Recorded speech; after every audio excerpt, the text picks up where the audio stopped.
The question I get asked the most as an artist since I've started illustrating my own coloring books is how do I avoid being burned out? And the short answer is I don't, but the long answer is I have a lot of options to choose from when it comes to being creative. When I make my coloring books, I like each one to have 30 pages of illustrations, and that means a lot of screen time. It is worth it in the end, especially when I get to have a physical project to color in myself, and it's a really great way to practice color palettes and new coloring techniques without worrying about the final piece. So, in that sense, I think it's fair for me to say that it's pretty low stakes. I do like my coloring books, but this video is admittedly me procrastinating making my third one because it just takes a lot, and sometimes you need a break away from that screen and a break away from drawing. I think it's really fun to have a lot of options to choose from, so I like keeping a lot of sketchbooks on hand. Most of these, admittedly, I have had for years on end, and I just haven't finished them. I collect them over the years, I fill half of it, and then I forget about it. And the cycle goes on. I know a lot of people can relate, especially with journaling. So this year I really wanted to challenge myself to use up the materials I already had on hand that I've collected over the years, and part of doing that involved doing collages and building covers on my sketchbooks to get me interested in them again. I used a lot of materials that I had laying around the house, like random bits of lace and ribbon, and tags off of various items, and having an interesting color with texture and bright bits of glitter that catch my eyes was a really fun and easy way to get me interested in using the sketchbook again. The one that I'm flipping through now is exclusively for my gouache paintings because it's watercolor paper, and it doesn't have very many pages in it, so I'm pretty picky about what I put in it. But I think it'll be really satisfying in the end to say that this is a book of 10 fully illustrated drawings that I completed, because even though you think that having a sketchbook with 10 pages is small and ridiculous, on the flip side of that, those are 10 pieces that you trusted the process on and finished, and having 10 pieces that you can say you finished in a sketchbook front to back is rewarding, it's satisfying, and it's important to give yourself reachable goals like that.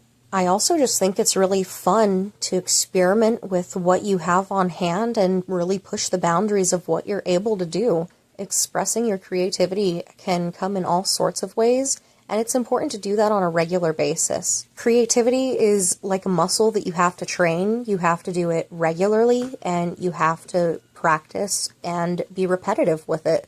There's no easy way to just be creative. It does come naturally for some people while others struggle with it, and if you struggle with it, I say look outside of the box and really let yourself explore the boundaries of what you can do. For this sketchbook, for example, I took illustrations that I had done years ago, and I scanned them and then cut them up and glued them together in a collage, and then I even cut pictures out of other magazines and glued them in as a collage too, just as a way to try to play around with composition to see how things lay out on the paper. I even saved the paint from a palette that I was mixing on when I was painting a big acrylic piece and glued it into my sketchbook for texture and color as a way to look at that color scheme and break down the colors that I used and see how I mixed it.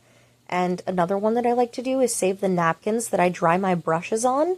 So I saved the napkin from the gouache painting I did as the little family portrait, and I glued it into my sketchbook. Sometimes I'll go and I'll draw more things on top of it. Other times I leave it like that because it's just pretty to have that color there. I think that it's also fun for me to have traditional projects that aren't even like drawing and illustrating. So this was a doll from the 1960s. I took its face off, I took a flower, and I put a eyeball in the middle of the flower, and I gave it a face and made it a little dress out of lace, and it's like a little weirdcore baby doll. I do a lot of weird projects like this. I think that it's weird, and it's really important to push the boundaries of what you're able to do and express yourself in ways that you wouldn't expect to enjoy. Whenever you really start to think outside of the box is when you'll really start to realize what you do and don't like to make in art and what works for you.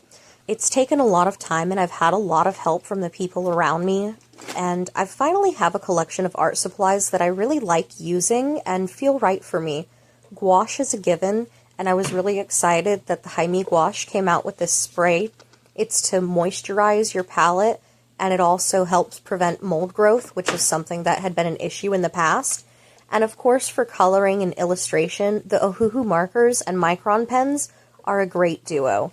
I also have paint pens that I like to use to add extra little embellishments on, like you saw in the My Little Pony piece that I drew, and even Prismacolor markers, although admittedly I don't use them quite as much. When people say you need to niche down in art, I think it does people a disservice in making them think they need to get good at one thing and one thing alone. For me at least, the more options I have, the more likely I am to just sit down and actually create.